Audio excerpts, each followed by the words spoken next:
From east to west Oahu, it's a screwed up problem for dozens of residents with flat tires. This time here on Panana Street. At least 25 residents at the Palehua Villas have had flat tires in the last 6 months.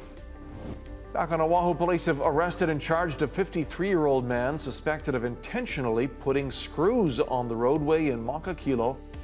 So our captain, he came to us with a community problem, and the community problem was residents in Makakilo were finding screws in the roadway, and multiple residents were reporting flat tires, punctured tires, damaged tires.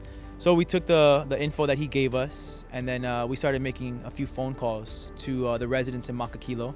And so we were realizing that it wasn't just damaged tires, it was kids getting affected by this, parents, elders, a lot of people in Makakilo were really affected by this. So our biggest help in this case would be, number one, our community, and number two, one of our detectives utilized the app called Nextdoor app, and we'll be able to follow through with all this information, and we interview all the people that were involved, and we came up with some strategy with the case. With all the residents that we spoke with, it was pretty consistent in a particular area in Makakilo.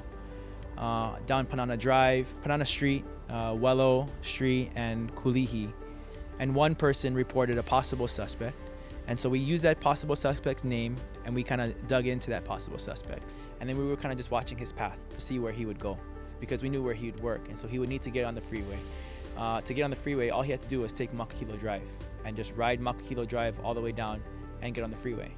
But our possible suspect, he began making several detours in Makakilo, thus leading us to believe, okay, wait a minute, what is he doing? He doesn't need to go down any of these roads. With that information, it gave us more of the belief that he was doing something suspicious.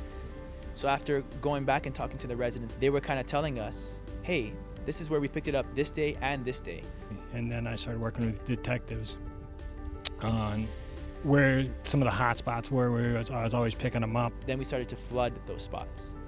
When we did our last day of the ops, we flooded heavily on Kulihi Street because we felt like that was the main area he was hitting. Prior to him coming down those streets, officers are sweeping the streets. We're checking the street prior to and making sure, okay, there's no screws here right now.